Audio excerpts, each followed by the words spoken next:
You're tuned into Gay SA Radio, South Africa's premier LGBT radio station. This is Gay SA Radio, and I have on the line here a victim from the Thohoyando Victim Empowerment Group. Hi, Victor. Hi, and hi to the listeners. Hi, thank you for joining us. We've just read this horrific story of what happened in Thohoyando last week, Thursday, with a young man being attacked. Maybe you can tell us just your side, what you know about how it all happened. All right, we were notified by people via social media that there is a gay man who has actually been stabbed to death. In fact, the social media had declared him dead. However, we started looking around and then trying to find out as to whether is this true. And because we also have a trauma center in each of the in each of the hospitals around, we asked as to whether the victim had actually come through to the trauma center. However, we could not find that. That is when we decided to track him down and find out where he comes from, which is a remote village which is not far away from Thohoyando CBD. And then where did you find him? And what condition was he in when you found him? We found the victim in a very terrible state at home. The victim had stitches all over because you could see there are multiple lacerations on his head, on his back, on his face. The picture was really unbearable for one to actually look twice. However, we had to do our job and make sure that our client is referred to the greatest, institution where he can get the best assistance ever. And we were much grateful that there were other LGBT organizations that were in support, that were putting their efforts together and resources for this work to be executed. Fantastic. So good to hear that there are organizations there that are ready to help LGBTI people. So I take it then he was all stitched up and fixed up, and then apparently he went to the police. What happened when you got there? The case was actually opened by the client after consultation with the doctor who was supposed to fill and facilitate the J88, that form to be filled and to be returned to the police station. However, that could not be done, and it was told to return on a Monday, which we felt a little bit moved because we wanted our client not to be traveling to and fro, especially in a position that he was in. So we then tracked down his case number, and then after tracking down his case number, we were able to create a profile within our own organizations, and we were liaising with other organizations that were fighting this battle fiercely as we were. We had Limpopo Proudly Out with Cindy Molife taking the banner, and she has been doing some great and fantastic work in activism and advocacy work in order to see this guy getting the justice that he deserves.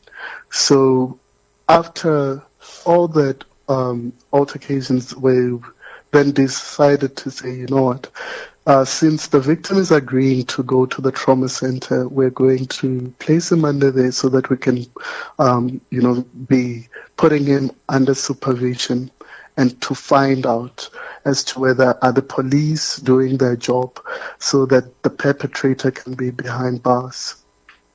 But now the news reports say that when he opened the case, he was in fact arrested and had to spend the night in jail. Yes.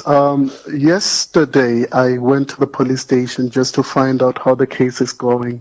That is where I found other activists already there at the police station, pretty much distraught and very angry because now they realized that the victim is actually arrested. And this moved everybody. People were posting, trying to get solidarity support, and we were trying to pull every string that we could. Thank God, Cindy was also around to facilitate this process. And at the end of the night, we couldn't manage to get him out. He was never charged. So even though we brought in a lawyer, because there was no charges against him, we couldn't release him even on bail. He had to be charged first, and then he could be released. We then went to court today in the morning, and then we found that his name was not appearing. Then we went to the police station where we found out that he was now being charged, and they told us he's going to be in court. And then what happened during the court proceedings?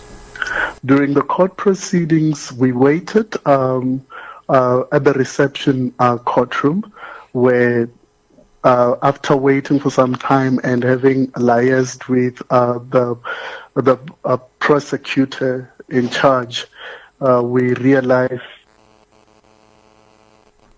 looking at the case itself, and we have been for him to actually be detained, especially in the condition that he was in. He should have been in hospital. He should have been taken care by the doctor. This guy was a guy who was supposed to have taken his medication at night, but he was denied that right. The state did not take him to hospital. The state did not actually act on making sure that he has medication when he is in there. So the matter was struck off the roll, and the perpetrator is still in custody pending further investigations into the matter, and he will be appearing soon, and we will be there, and we're going to also provide moral support for our client, and we are going to do it for any other client, LGBTI or whatsoever. What we believe is we have all signed up of the country, and that is what we're going to do. So just in terms of how he is at the moment, is he okay? Has he sort of been looked after? Did he get his medication? At the present moment, he is in custody of Ms. Cindy Mulisa, who is the executive director of Limpopo Proudly Out, and she is the person who is facilitating every process from now. We have vouched that the client is going to get a psychosocial support. We are ready to provide that, but we are also allowing other organizations that are coming through to provide support and to bring resources to the table. We are ready to accept them with open hands, and we are ready to deal with the patriarchy that is in gender, that is further stigmatizing and violating LGBTI people. Okay, and just one last question. What is the road or the journey ahead? What do you expect is going to happen from now on? We are going to engage stakeholders and communities on issues of sexual diversity and sexual fluidity so that they may better understand that each and every person has got the right, and they have that inherent right of equality to enjoy all the freedoms that the Constitution actually provides. We feel that people should not rather act with fear against something that they do not understand, but let them engage with us. We are ready to provide information. We're getting out into communities. We want people that are ready to embrace change and to be able to tolerate other people as much as they are tolerated themselves. Gay SA Radio, where you are family.